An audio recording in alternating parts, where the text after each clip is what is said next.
शाम का वक्त मवेशियों की सानी पानी कर रही थी कि तभी पड़ोसी आए और बाल पकड़कर खींचते हुए मुझे पीटने लगे। वो चाहते थे कि मैं उसकी लुगाई की शरीर से बाहर निकल जाऊं। मैं दर्द और गुस्से से चीख रही थी। उस रोज मरते मरते बच तो गई, लेकिन गांव छोड़ना पड़ गया। ब्याह करके जहां पे 50 साल गुजारे, अब मैं उस जगह के लिए एक डायन हूँ। लुगाइयों को खाने वाली, बच्चों को खाने वाली, उनके खून चूसने वाली और खेत सुखाने वाली।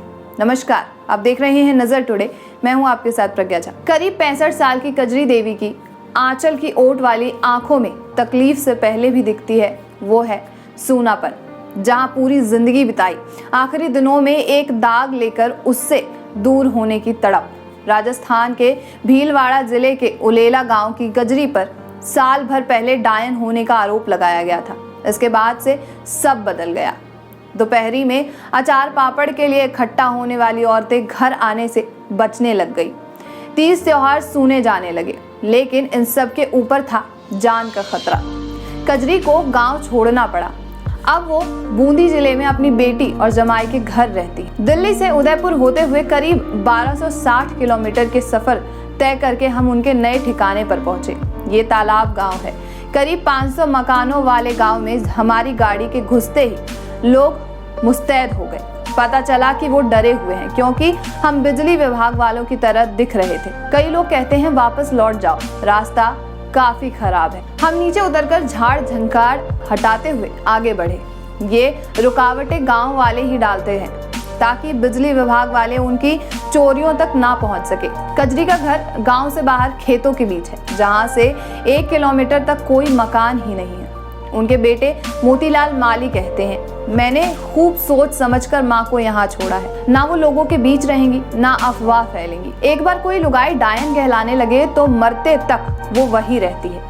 उसके शरीर का जख्म भर जाएगा तो डायन शब्द अब उसके पीछे रहेगा और जान का भी डर हमेशा लगा रहेगा। एक बार मारने की कोशिश हुई, फिर मार ही न डाले। क्या हुआ था, चलिए आपको ये पूरी कहानी विस्तार से बताते हैं। हमारा सवाल खत्म होने से पहले ही कजरी मेवाड़ी में बताने लगी कि शाम के समय पड़ोसी घर आए। वो बहुत गुस्से में था, मुझे डायन बोलते हुए चीख रहा था। मैंने कहा कि मैं डायन नहीं हूँ, मेरे तो बाल बच्चे भी हैं, पोते पतोह भी हैं। वो तब भी नहीं माना और मुझे मारने पीटने लगा। उसका कहना था कि मैं खुद को डायन मान लूं और उसकी लुगाई के शरीर से निकल जाऊं। मेरे बार बार मना करने पर वो और भड़क गया और मुझे खींचते हुए कच्चे कुएं में लेकर धक्का मार दिया।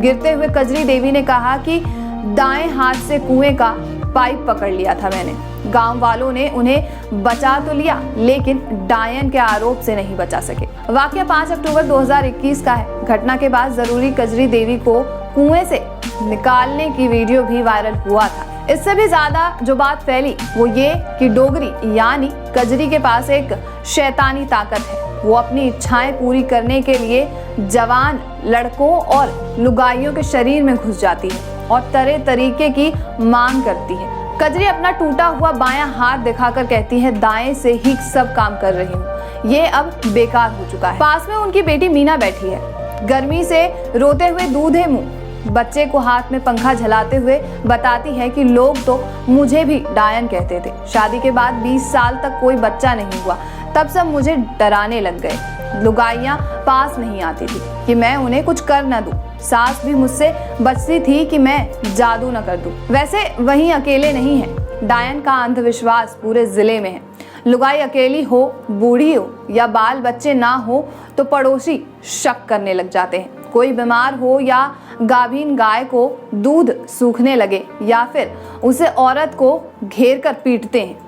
बता दें कि देश में डायन प्रथा के खिलाफ सख्त कानून होने के बावजूद भीलवाड़ा में आए दिन ऐसी घटनाएं होती रहती हैं। नेशनल क्राइम रिकॉर्ड ब्यूरो के मुताबिक अकेले इसी जिले में साल 2015 में डायन के शक में जान से मरने वाली महिलाओं की संख्या 25 है। वहीं देश भर में साल 2000 से 2016 के बीच 2500 से ज्यादा औरतों की जान ली जा चुकी है। इन औरतों पर आस पड़ोस को शक था कि वो अपनी शैतानी ताकतों से उनका नुकसान करती हैं। बांसवाड़ा और उदयपुर में भी डायन के शक में औरतों का इलाज किया जाता है।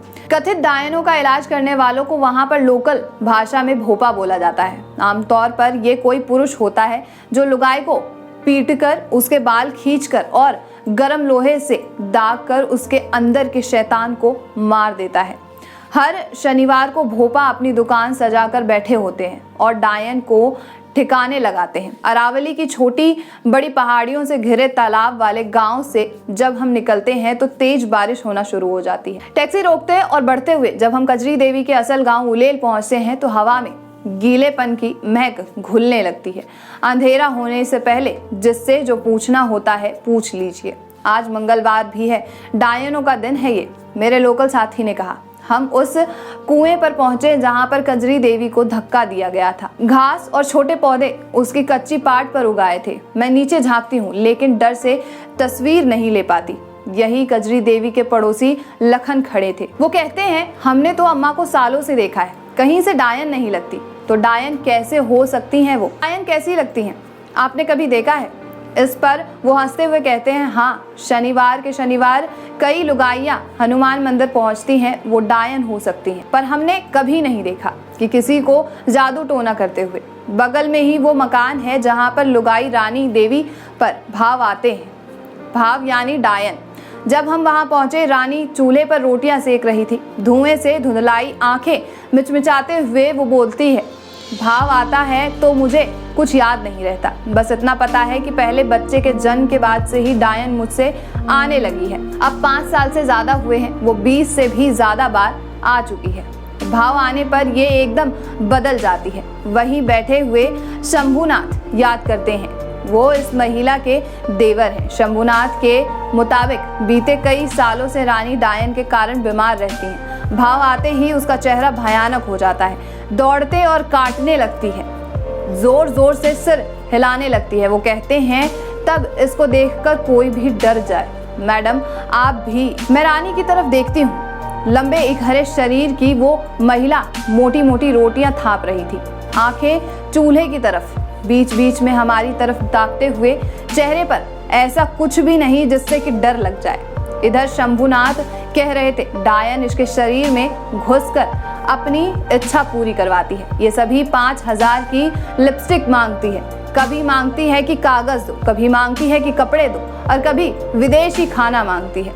हमारे पास 2 वक्त की रोटी नहीं है, लेकिन सालों से इसके लिए महंगे सामान खरीद कर दे रहे हैं। दबी हुई आवाज में वो कहते हैं, मैं चोर नजरों से घर के हालात देखने की कोशिश करती हूँ। बिना पलस्तर का ईंटों वाला मकान, मेन गेट और बाउंड्री की जगह कांटों के बाड़ वहां पे लगे थे। औसारे में कपड़े झूल रहे थे, वहीं बर्तन रखे थे। 35 साल की रानी देवी को पिछले साल दिमाग के डॉक्टर के पास भी ले जाया गया था। वहां बिजली के झटके खाकर डायन डरी और अब तो वो गांव में भी नहीं, शंभुनाथ बता रहे हैं। गांव की 10 लुगाइयां हैं जो डायन बन रही हैं। ये बताते हुए वो मुझे टोकते हैं कि आप बार बार ये शब्द मत बोलिए, शाम का समय है और मंगलवार भी है। इससे हो सकता है कि कोई डायन आपके आसपास घूम रही हो और आपका शरीर भी कभी कब्जे में कर ले। तो कुल मिलाकर बात इसलिए बताई गई है कि हमारे पूरे देश में अभी भी इस तरीके की मानसिकता है कि डायन, भूत, प्रेत, पिशाच जैसी चीजें हैं। बाकी आगे की खबरों के लिए देखते रहिए नजर टुडे।